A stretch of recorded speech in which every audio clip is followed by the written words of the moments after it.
A inflação brasileira divulgada essa semana foge mais ainda ao centro da meta.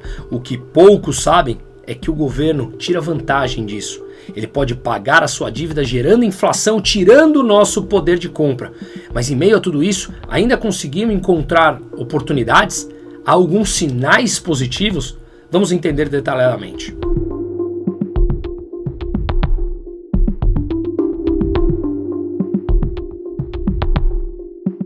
No vídeo que eu fiz na quinta-feira, expliquei o funcionamento do balanço de pagamentos. Ele mostra como o fluxo de capital interfere diretamente na taxa de juros do Brasil, na inflação e, consequentemente, na atividade econômica como um todo. Pois bem, o que pouco ou nada se fala é que o governo pode tirar vantagem da inflação ao diminuir a sua dívida em termos reais. Isso significa que se você é devedor em uma moeda que tem inflação, a tua dívida ao longo do tempo, em termos reais, diminui. Se você é credor e essa moeda é inflacionada, claramente você perde poder de compra baseado no montante que você vai receber lá no final desse empréstimo. E isso também pode ser estendido aos próprios governos. A dívida pública no Brasil, segundo o FMI, já ultrapassou 86% do produto interno bruto, do PIB. A continuar no aumento desses gastos do país, em 2029 nós teremos uma relação dívida frente ao PIB de 100%. Também segundo o próprio FMI. Em 2027, já fiz um vídeo disponível aqui nesse canal sobre isso, que o governo apresentou um orçamento que é uma peça de ficção. Ou seja, ele mostra claramente que em 2027, dito por ele, não haverá mais dinheiro para educação e saúde dentro dos gastos discricionários, ou seja, os gastos não obrigatórios do governo, uma vez que os gastos obrigatórios já representam 95% do orçamento e pressiona os gastos não obrigatórios, que acabam deixando de existir para manter uma máquina pública inchada e ineficiente em funcionamento. Só que imagine um governo em que ele precisa captar dinheiro com os investidores, remunerar uma taxa de juros, porque ele gasta mais do que ele arrecada e, portanto, nós financiamos o governo. Nós compramos títulos públicos em troca de uma taxa de juros. Isso acontece no mundo todo.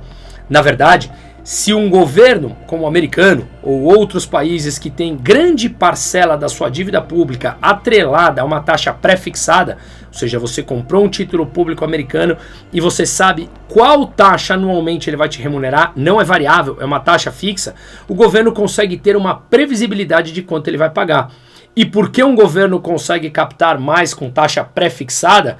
Porque supostamente a taxa de juros apresenta uma determinada estabilidade ao longo do tempo e as pessoas estão dispostas a emprestar dinheiro a uma taxa fixa. Em países como o Brasil, não. No vídeo de quinta-feira eu mostrei o perfil da dívida brasileira. Quase 80% da dívida está atrelada a algum tipo de índice, seja Selic, 47% da dívida brasileira, é corrigida quando a taxa de juros aumenta. E a taxa de juros aumenta porque o governo gasta mais do que arrecada e precisa, o Banco Central, subir a taxa de juros para conter a desvalorização da moeda, que é a inflação. Apenas uma pequena parte, próximo a 20%, é taxa pré-fixada. Pois bem, se um governo tem grande parte da sua dívida atrelada a um juros pré-fixado, significa que ele vai te pagando esses juros por todos os anos, até que no vencimento ele te devolve o principal. Digamos que você tenha comprado $1.000 de uma dívida, emprestando dinheiro aos Estados Unidos, a dívida pública americana. Ele vai te pagando a taxa de juros contratada no início todos os anos e dali 10 anos do vencimento ele te devolve aqueles mesmos $1.000. Só que para o governo devolver os $1.000 daqui a 10 anos significa que ele ganhou o dinheiro, a dívida dele é menor em termos reais. $1.000 daqui a 10 anos significa menos do que $1.000 hoje em termos reais. Portanto, o governo consegue tirar vantagem da inflação para pagar a sua dívida em valores menores em termos reais. E isso é altamente preocupante. Muitos dizem que é um calote branco, ou seja, ele se beneficia da inflação, tira o poder de compra da população, arrecada mais até um determinado nível inflacionário e isso faz com que, em termos reais, a dívida pública diminua. Mas, quando a taxa de juros futura sobe, o valor presente dos ativos de renda fixa cai. Portanto, o governo pode muito bem entrar recomprando essa dívida a um valor 20, 30, 40% do valor de face que você comprou, caso você saia antes do vencimento, e isso significa que ele está pagando aquela dívida com um percentual significativamente menor. Isso significa pagar com inflação. No Brasil fica mais difícil justamente pelo fato de termos uma dívida, um perfil da dívida atrelado a índices que são variáveis. Se a inflação sobe, aumenta o custo da dívida do Brasil. E a Selic também sobe para conter a inflação, 47% da dívida está atrelado a uma taxa de juros pós-fixada, portanto o custo dessa dívida sobe. Dito isso, é importante mencionarmos que há várias oportunidades que devemos olhar. Inclusive, eu deixo o link aqui embaixo no descritivo do vídeo, brunomusa.com.br/investimento, que é onde eu falo com os nossos clientes da parte de investimento e, claro, na minha empresa principal, na Aquavera Investimentos, que acabamos de fazer uma fusão, estamos com 14 bilhões de reais lá, tanto no Brasil como fora, e fazemos essa administração junto ao cliente do perfil de investidor. Então, vai ser um prazer contar contigo.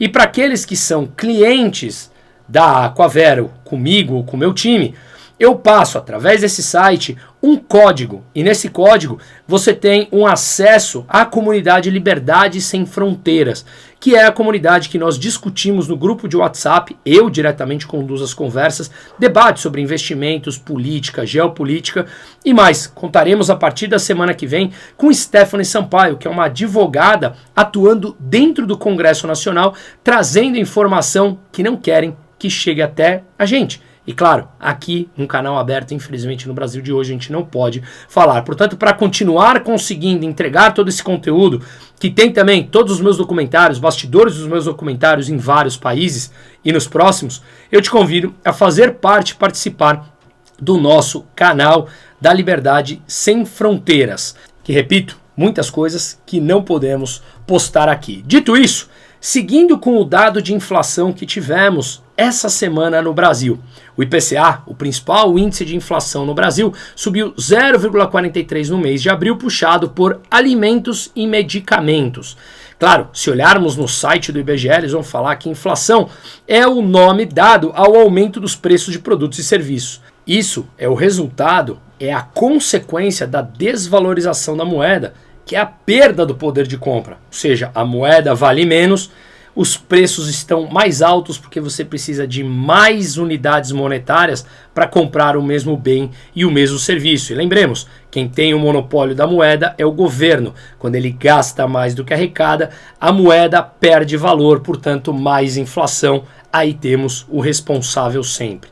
E é importante entender o peso da inflação. Se olharmos isso, o real já perdeu quase 90% do seu poder de compra desde 1º de julho de 1994, primeiro dia de circulação do real. Ou seja, o que R$100 comprava naquela época, hoje compra R$12,70 mais ou menos. R$1 naquela época, em julho de 94, hoje compram 13 centavos. R$5, 64 centavos. R$10, 1,27. R$50, 6,36 hoje. R$100, 12,71. Isso é perda do poder de compra do nosso dinheiro. Isso é a inflação que o governo, como eu falei, se beneficia. Portanto, o dado que saiu de abril, uma alta de 0,43%, ele veio até em linha com o que o mercado esperava. Mas quando olhamos a inflação no acumulado de 12 meses, ela veio de 5,53%.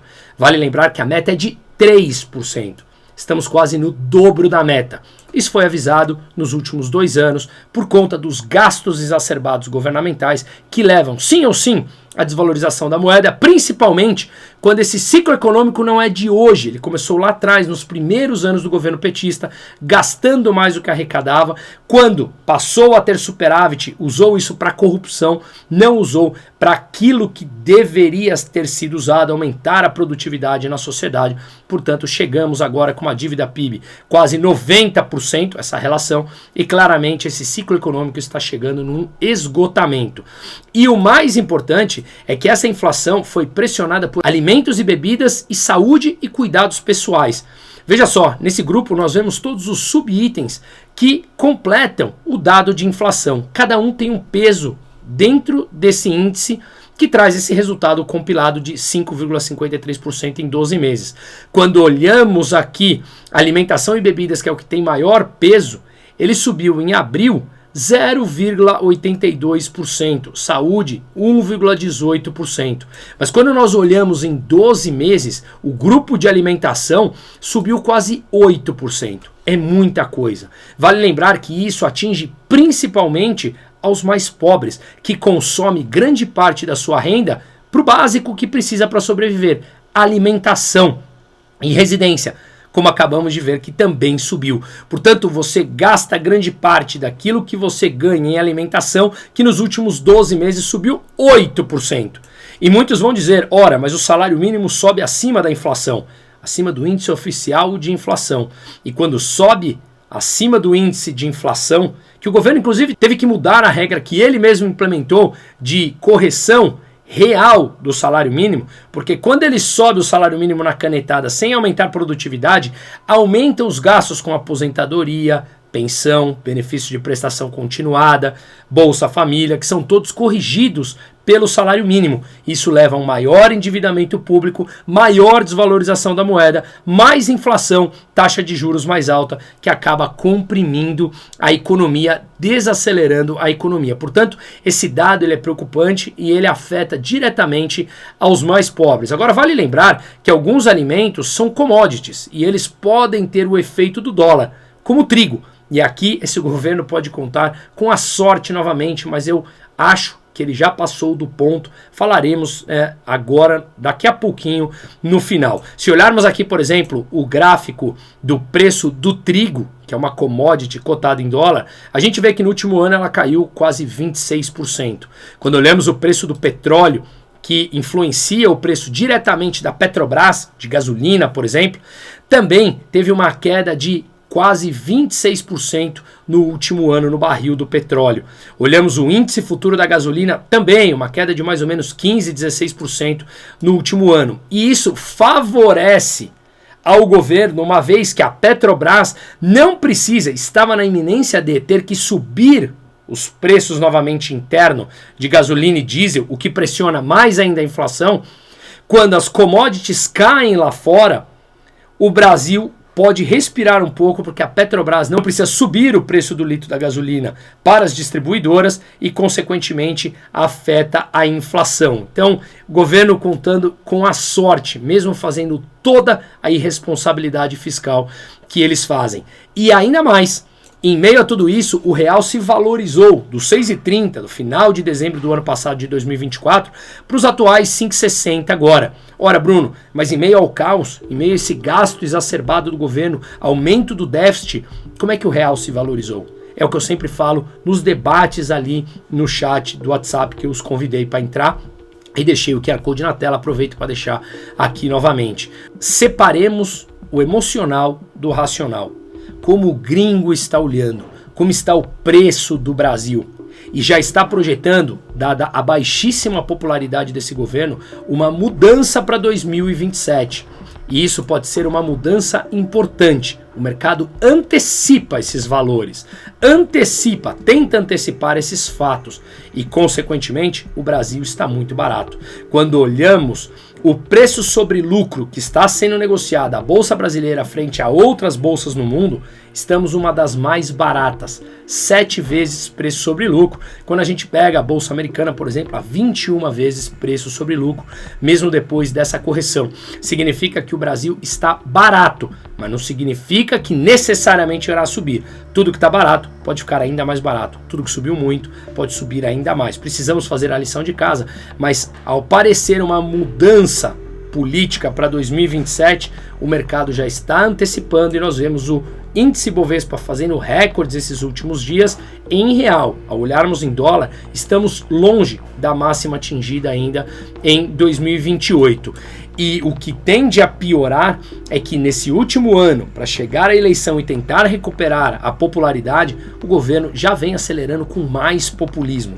Minha Casa Minha Vida com faixa até 12 mil reais, sendo que muitos não querem agora comprar e os que querem comprar não têm renda suficiente para isso. Mais programas do Farmácia Popular com medicamentos de graça, para alguns, Bolsa Família ventilando subir de 600 para 700 reais, auxílio gás, todos eles dizem que passarão pelo orçamento, mas a gente já sabe que o governo já está fazendo há muito tempo artimanhas para gastar sem que passe pelo orçamento, e bancos públicos dando crédito subsidiado, que é mais endividamento, que leva a mais valorização da moeda. Eles acelerarão o populismo e isso é altamente perigoso, mas abre oportunidades de alocações que nós debatemos lá claramente. O Brasil precisa de uma mudança urgente, não dá para continuar com essa mentalidade de gastos exacerbados. Olhemos o reflexo de como está melhorando e surpreendendo a todos a Argentina, que o foco central é gastar menos do que arrecada, e Milei conseguiu isso,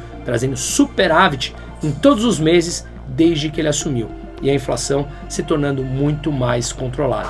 Aqui estamos remando no caminho oposto, e só a informação, só o debate mostrará para as pessoas o caminho perigoso que o Brasil está indo. Seguimos.